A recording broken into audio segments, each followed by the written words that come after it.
सास का घूंघट पार्ट 3। अब तक हमने देखा कि देविका की हालत बहुत नाजुक है, लेकिन घर के आदमी उसे डॉक्टर के पास नहीं जाने दे रहे हैं और जोगिंदर ने घर के मेन गेट पर बहुत बड़ा ताला लगा दिया है। लेकिन देविका की सास विमला पहली बार घूंघट उठाकर समाज के बनाए नियम का उल्लंघन करती है और देविका की जान बचाने की कोशिश में जुट जाती है। मैं भी देखती हूँ मेरी बहू को डॉक्टर के पास जाने से कौन रोकता है। देखो सचिन के बापू, दरवाजे की चाबी दे दो मुझे। तुम्हारा दिमाग ठिकाने पर है। पहले सर पर पल्लू रखो और अंदर जाओ। आज तक मैंने आपका हर गलत फैसला सर झुकाकर स्वीकार कर लिया, लेकिन आज मैं आपकी एक बात नहीं सुनूंगी। मुझे मेरी बहू की किसी भी कीमत पर जान बचानी है। मुझे चाबी दे दीजिए। पिताजी, माँ ठीक बोल रही है, चाबी दे दीजिए ना, नहीं तो देविका नहीं बचेगी। देविका मरती है तो मर जाए, लेकिन यह दरवाज़ा नहीं खुलेगा। तुम सारी औरतों को इस देविका नाम की बीमारी ने पागल कर दिया है और इस बीमारी का अच्छी तरह से इलाज करना आता है मुझे। वीना बेटी, सुजाता बहू, जाओ अंदर से देविका को लेकर आओ। विमला ये बोलकर अपने पति के हाथ से चाबी छीन लेती है। तभी महेंद्र विमला का हाथ पकड़कर चाबी विमला से छीन लेता है। भाभी, घर के मर्दों से टक्कर लेकर आप अच्छा नहीं कर रही हो। ये इस घर के संस्कार नहीं है। महेंद्र की बात सुनकर कम्मू अपने पति के हाथ से चाबी छीनकर कहती है, इस घर के संस्कार क्या है हम अच्छी तरह से जान गए हैं। आज इस घर का दरवाज़ा खुलकर रहेगा और देविका डॉक्टर के पास जाकर रहेगी। भाभी, ये लो दरवाज़ा खोलो। विमला ताला खोल देती है। तभी वीना और सुजाता देविका को लेकर आ जाती हैं। घर की सारी औरतें देविका को लेकर घर से जा रही होती है कि तभी सुजाता का पति मोहन उससे कहता है, सुजाता, तुम देविका को लेकर इस घर से निकल तो रही हो, लेकिन याद रखना, अगर तुमने एक कदम भी बाहर निकाला तो वापस इस घर में मत आना। मैं देविका के साथ अस्पताल भी जाऊंगी और वापस इस घर में भी आऊंगी। देखती हूँ कौन रोकता है मुझे। देखता हूँ कैसे इस घर के अंदर कदम रखती हो और कौन तुम्हारी मदद करता है। कानून मेरी मदद करेगा और कारट के दरवाजे हर नागरिक के लिए खुले हैं। मोहन को अपनी पत्नी से इस तरह बात करता देख कल्याण वीना से कहता है, वीना, तुमने देविका का साथ देकर अच्छा नहीं किया। अगर तुम अभी भी इसके साथ गई तो अपना और मेरा रिश्ता खत्म समझना। मुझे कोई फ़र्क नहीं पड़ता। तुमने आज तक किया ही क्या है मेरे लिए। तुम खुद घर जमाई बनकर मेरे घर में रह रहे हो। कभी 100 रुपये की साड़ी दिलाई है मुझे। मेरे आने से पहले मेरा घर छोड़कर निकल जाना, समझे। ये बोलकर वीना और घर की सभी औरतें देविका को अपने साथ अस्पताल ले जाती है। वहाँ जाने के बाद डॉक्टर जल्दी से देविका का चेकअप करता है। चेकअप करने के बाद वो गुस्से से कहता है, ये क्या किया है तुमने? क्या हुआ डॉक्टर साहब? आपकी बहू की इतनी ज़्यादा हालत ख़राब है और उन्हें चोट भी लगी है, फिर भी आपने उन्हें हॉस्पिटल लाने में इतना लेट कर दिया। आपको 3 दिन पहले ही इन्हें हॉस्पिटल में एडमिट करवाना चाहिए था। हमसे गलती हो गई डॉक्टर साहब, लेकिन आप जल्दी कुछ करिए। हमारी बहू और उसके बच्चे को बचा लीजिए।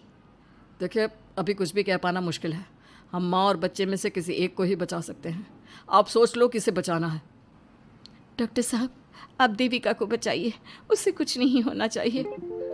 देखिए, हमें देविका का ऑपरेशन करना पड़ेगा। आप इनके पति को बुलाइए, हमें कुछ पेपर पर साइन करवाने हैं। डॉक्टर की बात सुनकर सभी औरतें सोच में पड़ जाती हैं। तभी वीना कहती है, डॉक्टर साहब, इनके पति नहीं आ सकते। ये इनकी सास है विमला देवी, आप इनसे साइन करवा लीजिए। लेकिन पेशेंट की हालत इतनी नाजुक है, इनके पति है कहाँ? वो अपने आदमी होने का धर्म निभा रहा है। पति धर्म के बारे में उसे कुछ नहीं पता। डॉक्टर साहब, वो नहीं आएगा। क्या क्या करना है आप मुझे बताइए। थोड़ी देर बाद डॉक्टर देविका का ऑपरेशन शुरू कर देते हैं।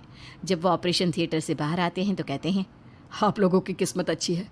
देविका भी सुरक्षित है और उसका बच्चा भी। डॉक्टर, बेटा हुआ है या बेटी? बेटा हुआ है। सब लोग बहुत खुश होते हैं। कुछ दिन तक देविका उसी हॉस्पिटल में रहती हैं और उसके ससुराल की औरतों ने उसका बहुत ध्यान भी रखा। अब देविका कुछ हद तक ठीक हो गई। डॉक्टर ने देविका को घर जाने की इजाज़त दे दी, लेकिन सभी सोच में पड़ गए। हम भाभी को घर ले तो जाएं, लेकिन माँ, आपको घर का माहौल पता है ना। देविका भाभी अभी पूरी तरह से ठीक नहीं हुई। भाभी वहाँ आराम नहीं कर पाएंगी और पता नहीं घर के सारे आदमी हमारे साथ क्या करेंगे। माँ, क्या हम डॉक्टर से बात करके देविका को थोड़े दिन और यहाँ नहीं रख सकते? जब वो पूरी तरह से ठीक हो जाएगी तो उसे यहाँ से ले जाएंगे। ये बात सुनकर विमला सोच में पड़ जाती है। तभी कम्मो कहती है, तुम दोनों ठीक कह रही हो, मैं अभी डॉक्टर से बात कर लेती हूँ।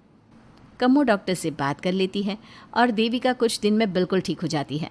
देविका अपने बच्चे को गोद में लिए बाकी औरतों के साथ अपनी ससुराल जाती है, लेकिन घर के सभी आदमी उन्हें दरवाजे पर ही रोक देते हैं। खबरदार, तुम में से कोई भी औरत अगर घर के भीतर घुसी, अगर तुम घर में कदम रखोगी तो घर अपवित्र हो जाएगा। घर हमारे कदम रखने से अपवित्र नहीं होगा, बल्कि आपकी गंदी सोच की वजह से घर क्या, अरे पूरा समाज अपवित्र हो रहा है। सुजाता, मैंने मना किया था ना घर से बाहर जाने के लिए। अब एक काम कर, जैसे यहाँ आई है वैसे ही यहाँ से सीधा अपने मायके लौट जा। क्यों जी, क्यों चली जाऊँ मैं अपने मायके? मैं जब तक चाहूँ यहाँ रह सकती हूँ। अगर आपने मुझे इस घर में आने से रोका तो मैं आपकी पुलिस में शिकायत कर दूँगी। वीना, इन सब की तरह तुम्हारा भी दिमाग खराब हो गया है। अब मैं तुम्हें बिल्कुल बर्दाश्त नहीं करूँगा।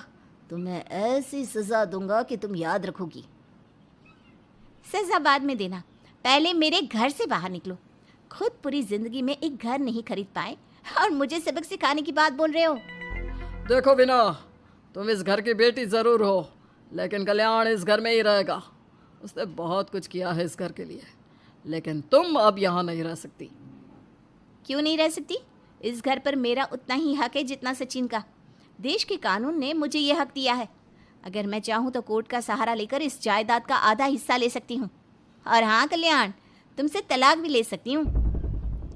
वीना, देविका के साथ रह रहकर तुम्हारा दिमाग भी खराब हो गया है।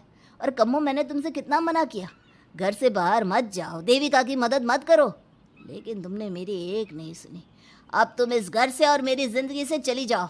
ये कदम उठाकर तुमने बिल्कुल अच्छा नहीं किया। ये कदम तो मुझे उस समय उठाना चाहिए था जब मैं माँ बनने वाली थी। आपके झूठे अहंकार और गलत नियमों की वजह से मैंने अपने दो बच्चे खो दिए। अगर उस समय मैं दाई अम्मा से इलाज ना कराती और हॉस्पिटल चली जाती तो सचिन के बराबर मेरे भी 2 बेटे होते। सभी पति इस बात पर अड़े हुए थे कि वो अपनी अपनी पत्नियों को घर के अंदर नहीं आने देंगे। देविका बहुत देर तक सबकी बातें सुनती रही।